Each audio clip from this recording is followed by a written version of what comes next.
St. John's Church. It was the epicenter of a news story, or some would say a fake news story, that was capturing a lot of people's attention all last year during the summer of unrest. In fact, you may remember the very photo yourself. It looks like this. Remember Donald Trump here standing outside of St. John's Parish House, and we see the sign behind him.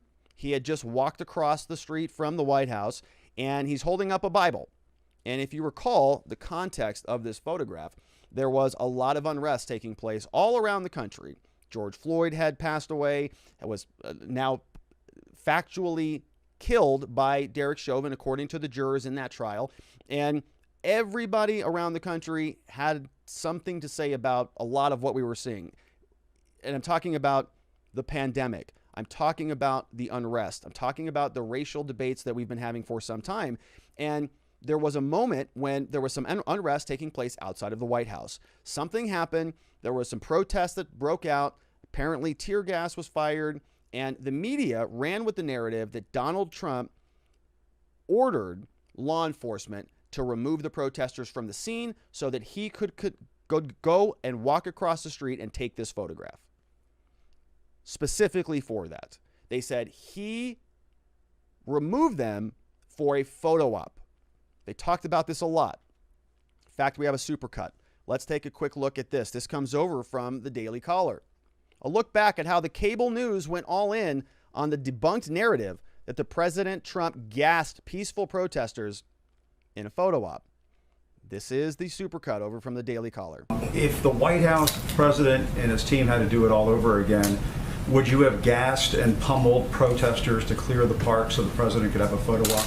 Is on Washington, where peaceful protesters, we have to stress that, peaceful protesters outside the White House were tear gassed and pushed away, so it appears that the president could have a photo op. Just yesterday, as Alex notes, we saw protesters, peaceful protesters, pushed back so that President Trump could have that photo op in front of St. John's Episcopal Church. Up next, the president and his photo op. It turned out they were trying to clear the area so President Trump could get a photo opportunity outside of a church. And outrage is growing after U.S. Park and Secret Service police fired tear gas and rubber bullets into a crowd of peaceful demonstrators near the White House, clearing the way for the president's photo op in front. So while the president clutched a Bible and posed for a photo op outside a church, his Democratic opponent, Joe Biden, was inside a church. We carried away protesters cleared away protesters using tear gas and rubber bullets so that Donald Trump could walk across the street from the White House and stage a photo op in front of a church. The president forcefully clearing the streets by Lafayette Park, clearing the streets of peaceful protests. Where force was used, as I said the day before, to clear the president's way to St. John's Church for that photo op. The president wanted this photo op, and he wanted to disperse that crowd. A large crowd of peaceful protesters cleared out of the park across from the White House so the president could go pose for a photo. Why did the police, why were they ordered to move on protesters at that moment? Obviously, the president wanted a photo op. And it was President Trump sending a message that he feels good about today, looking at these images. He wanted to show that he could move Americans physically out of the way to do this photo op. Just one day after peaceful protesters were gassed, so he could stage a photo op in front of St. John's Church. Any circumstance to violate the constitutional rights of their fellow citizens, much less to provide a bizarre photo op for the elected commander-in-chief. Wow. So major props to the DailyCaller for assembling that. My goodness, make sure you give them some love, a nice follow for that, because that is a lot. And I think they got everybody, right? All of them are on that list, and they all were regurgitating the same narrative, one after the other, that Trump ordered the removal of the peaceful protesters so that he could have a photo op, right? Well, let's get the elements down. Trump made an order in order to go get the photograph that he wanted, right? So now that's a big deal. That's a big claim. And of course, if you have an executive of a country who is doing that, who is sort of taking the law into his own hands and eliminating peaceful protesters, people who have a constitutional right to be there, that's a pretty big problem. And so certainly you would want to investigate that. And certainly you would want to make sure that this investigation is done by a party that is not biased, that is not conflicted. And so you would send it to somebody called the Inspector General, somebody who's a little bit removed. That's exactly what happened, in fact. And they drafted a report that we're going to go through now and see what they conclude. Because remember what we heard from Jake Tapper and Anderson Cooper and Brian Stelter and Don Lemon and all of them about what Trump did. And remember, this was right in the middle of the election, right in the middle of Trump versus Biden. Any narrative that they can latch onto that's going to further the ends of their political candidate, their favored ideologue, then they're going to take that and run with it. Then they're going to turn around, though, and tell us that this is all fact, that this all actually happened. No report came out. They had no evidence or no real anything to latch their teeth into that would justify the reporting that they passed down to the rest of us. But now we have the real facts. Do you think any one of them is going to give us a correction on their stories? Let's take a look, though, at what the report itself says. The review of the U.S. Park Police actions at Lafayette Park, written by the Office of the Inspector General. Created Wednesday, June 9th. Report was on Tuesday, June 8th. They say here, at the request of then Secretary, U.S. Department of the Interior, and members of Congress, we reviewed the actions of the Park Police and what they did to disperse protesters around Lafayette Park on June 1. Our review, okay, June 1, remember Floyd died right around that time. I think it was May 29th.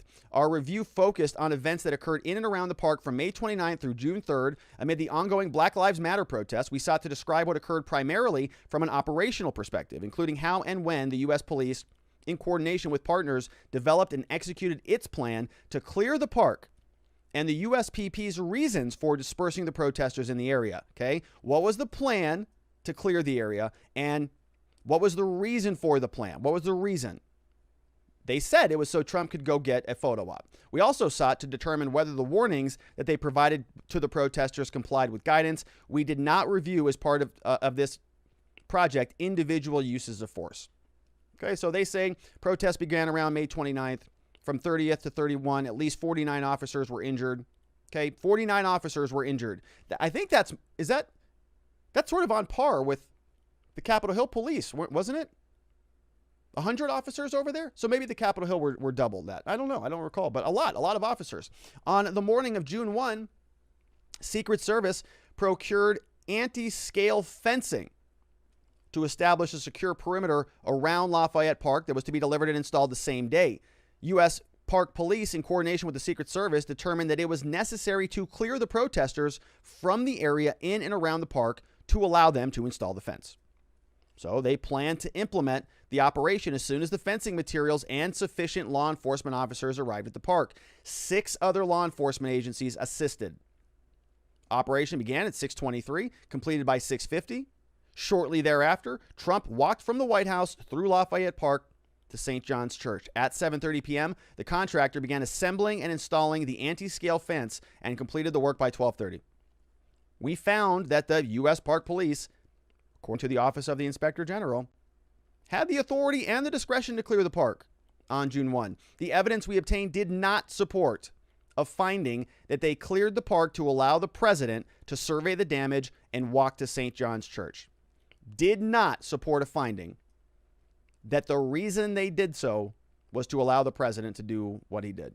Instead, the evidence we reviewed showed that they cleared the park to allow the contractor to safely install the fencing in response to the destruction of the property and the injury to the officers that was occurring on May 30th and 31.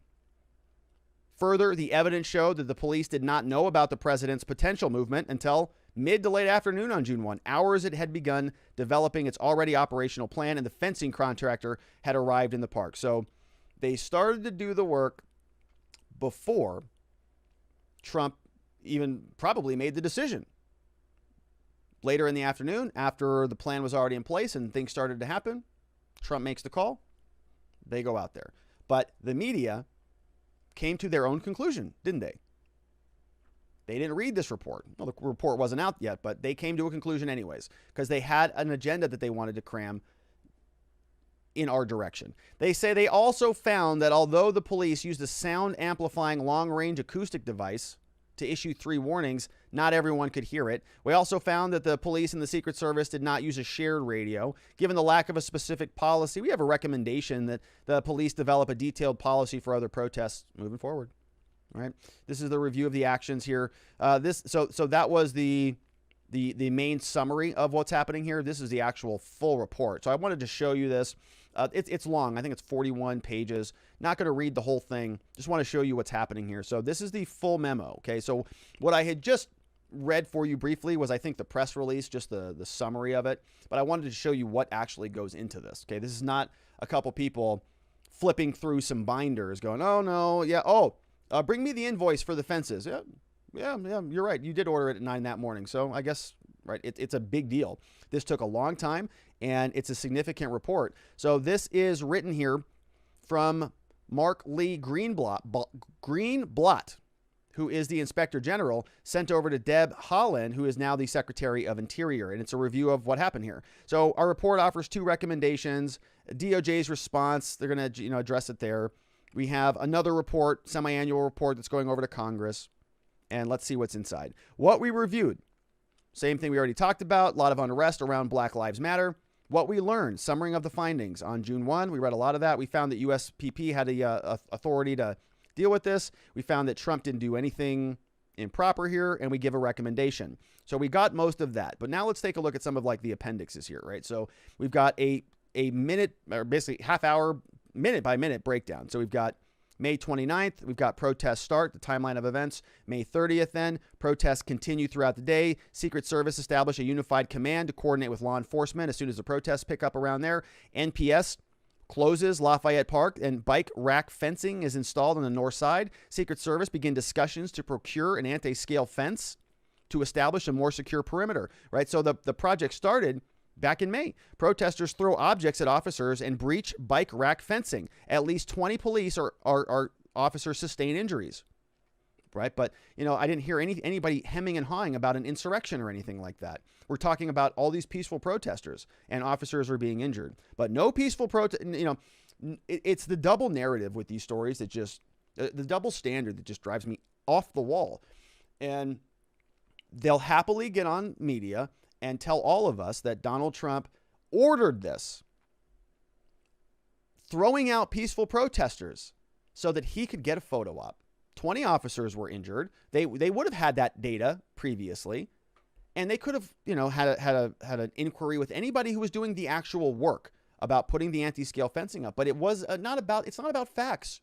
I guess I should just accept that. It's not about journalism or communicating information. It's about furthering and fostering political ideologies and moving towards political ends. All right, so let's go back to this. May 31, protests now. We're a couple days after the protests start. May 31 now. Protests occur throughout the day. 16 other officers are injured. Fires are set now to the park's comfort station at the basement of St. John's Church. Okay? Fires. So they start torching the church. Then on June 1, the day that all of this actually happens now, command staff holds a briefing. They notify officers of offense later in the day might coming. Mayor Bouncer says, there's a 7 p.m. citywide curfew. U.S. Police Incident Commander briefs Secret Service so that a contractor can install the fence. Secret Service then comes out, issues a fencing contractor an order to proceed with the installation. U.S. Park Police Operations Commander attends a meeting with the Secretary of the Army, U.S. Police, So my point here is every single one of these people, did anybody in the news, did Cooper, did Stelter, did Lemon, did any of these people call and do any inquiry? Hey, what did the spokesperson for the park police say about this? Did they say that they were ordered by Donald Trump to go out there and clear the protesters? Because presumably there's a lot of people involved. We got Mayor Bowser, maybe her office, Secret Service, their office, U.S. Park Police, their office. We've got the FBI now is involved. We've got Secretary of the Army is involved. Did they not check with those people before they called this thing a photo op or what? Because there's a lot happening here, a lot of activity. So then we have now at 2 p.m., the incident commander meets with the Secret Service deputy chief and the civil disturbance unit commander. Where's my mouse? All right. 12:38, 2 p.m., 3 to 5 p.m., we have an incident commander, possible presidential visit now. This is when they get notice of Trump. So about 3 to 5 p.m., the park police incident commander learns of possible presidential visit. Okay, then they start preparing. Fencing contractors then arrive. The second and third semi-trucks now arrive with the fencing material at 5:30. Attorney General Barr visits Lafayette Park, right? He was there. Secret Service deploys at 6:16, 6:23. Incident commander starts the first dispersal warning. So Bill Barr was there. Let's see. And then Trump comes around here at 7:01 p.m., right? Trump begins his speech at 6:43 in the Rose Garden. Incident commander issues a second dispersal warning. At 6:28, now 2 minutes after that, a third dispersal warning. Then at 6:28, civil disturbance unit deploys onto the street. Before the third dispersal warning is complete, U.S. Park Police and its law enforcement begin clearing Lafayette Park at 6:30.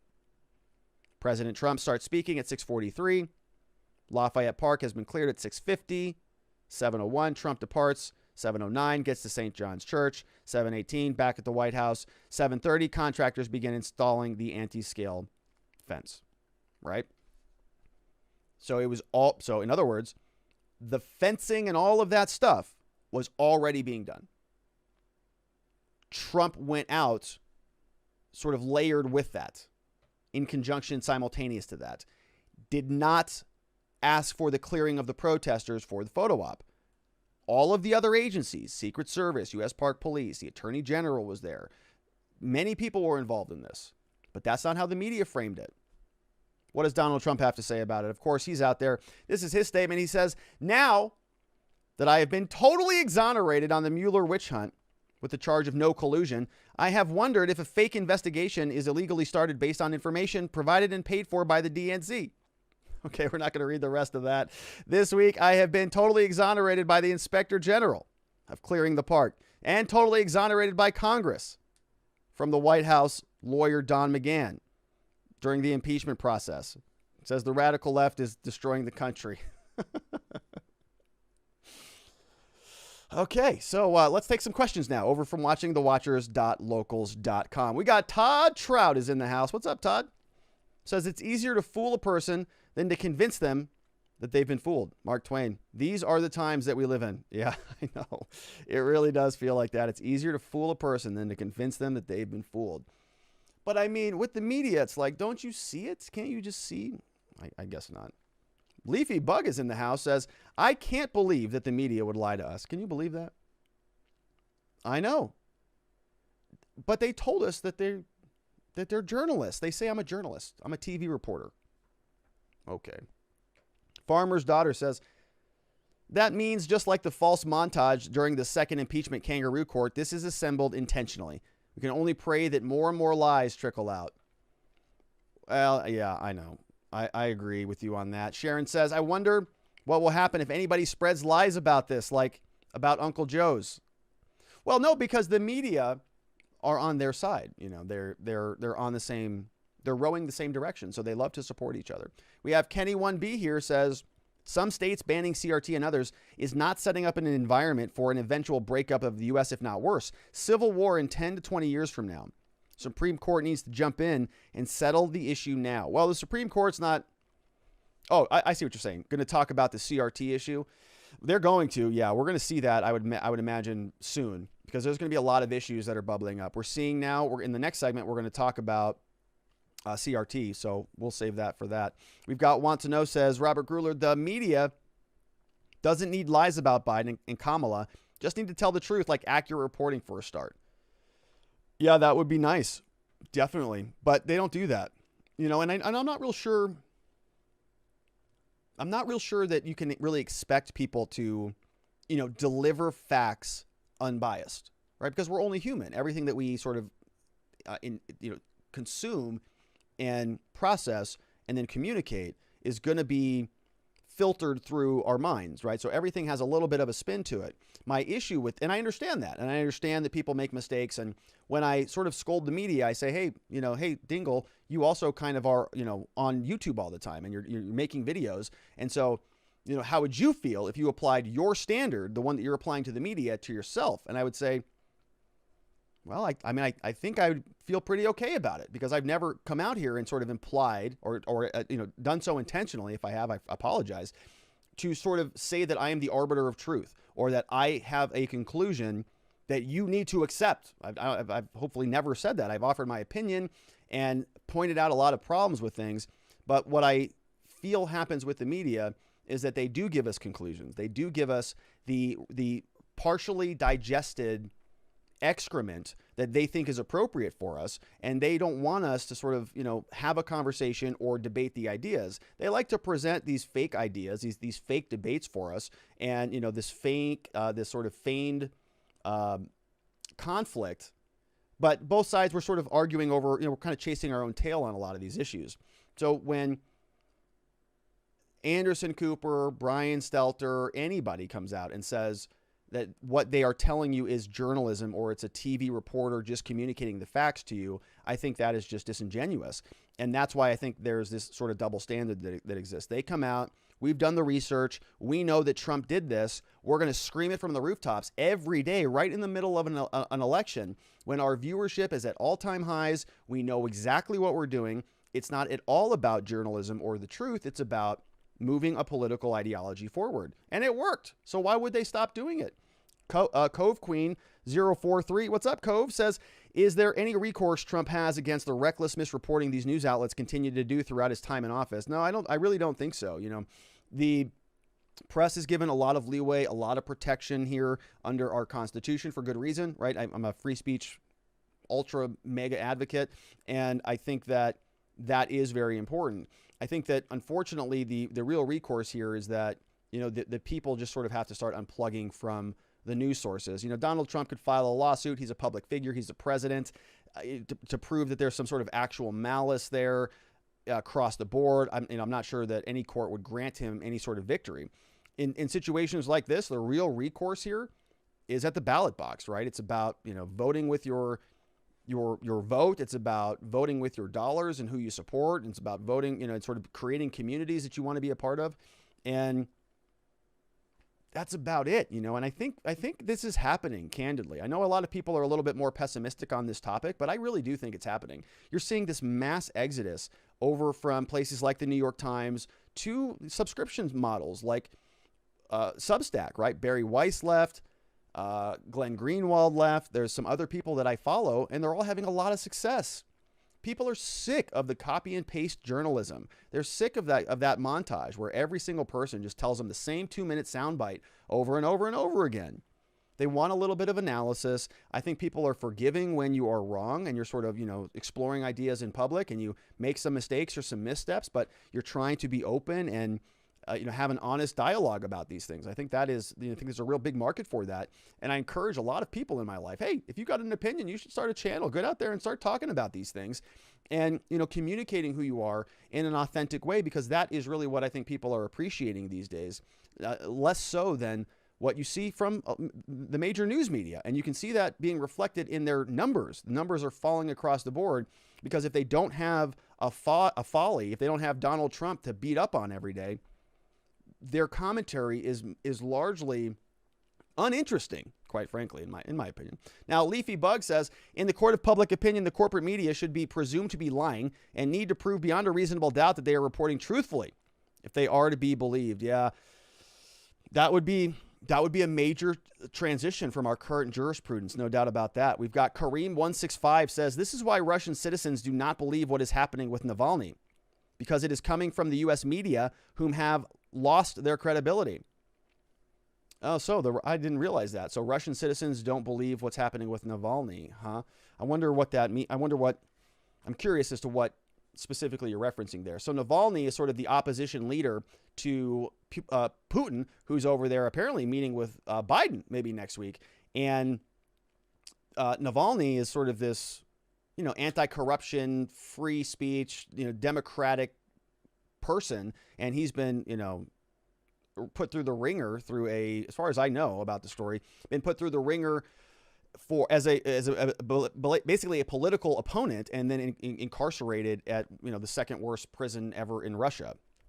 And so it sounds like the Russians now are not believing the U.S. reporting on that situation, which they shouldn't, because the U.S. media is terrible. All right, John Hallgreen is here. Says, which of the 4 agreements have you found the most challenging? Your existence system is on target, FYI. Oh, thanks, John. I appreciate that, my friend. So the 4 agreements, oh my gosh. Well, I think the first one is be impeccable with your word. And I think that is probably the most important, but I don't think I actually have the most trouble with that one. I think I do a fairly good job with that. I try to do that. That's a lot of work. I would say that the biggest one, the hardest one is don't take anything personally. It's like that one's hard. I take a lot of things personally still. I try not to.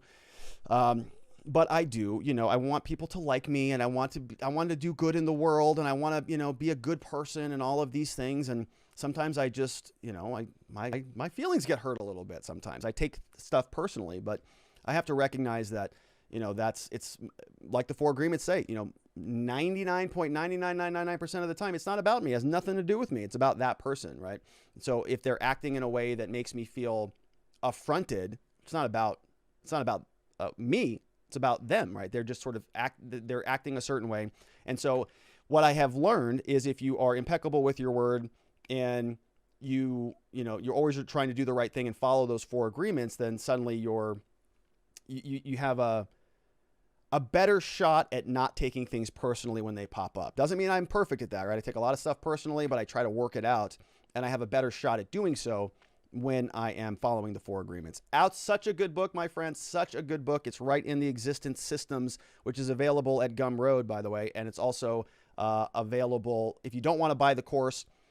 Well, listen, if you're at, sometimes I've been known to give that course away at our community events. So you may want to check out our law enforcement interaction training next week or tomorrow. My gosh, it's tomorrow. And thank you for that, John. Really appreciate that. Glad you're getting some use out of it. I think it's changed my life. And again, the Existence Systems, you don't have to do it exactly. It's the whole point of it is it's modular. It's a template. You take it, you make it your own, and you use it.